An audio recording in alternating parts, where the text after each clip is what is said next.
Donna, we know from the Pentagon that this attack began about 3 hours ago. It involved more than a dozen missiles being fired from inside Iran, targeting those air bases in Iraq, as you mentioned, that house U.S. troops. This is the exact scenario that the U.S. had been preparing for, and essentially that Iran had warned that it would carry out in retaliation for the killing of General Soleimani. The Iranians had made it clear that they would launch direct attacks in response and wouldn't rely on their proxies, and the Americans came to believe that those direct attacks would be on U.S. forces in the region. So they were prepared for this, likely hunkered down. As you mentioned, there are early reports of Iraqi casualties. The Pentagon says it is still carrying out a damage assessment at those bases and is still waiting to see exactly how much damage there is before determining what kind of response there will be. As we understand it, there have been at least 2 waves of ballistic missile attacks from Iran tonight, but again, the details still unfolding at this hour.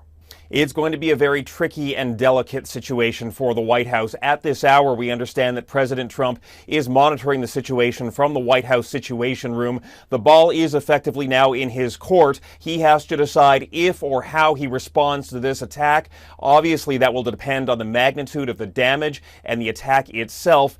Earlier today, though, he issued a stern warning from the Oval Office that any Iranian retaliation would be met with a full-throated American response. Perhaps there is some room to dial things back here. You heard the president make reference to cultural sites today and how he might try and avoid him.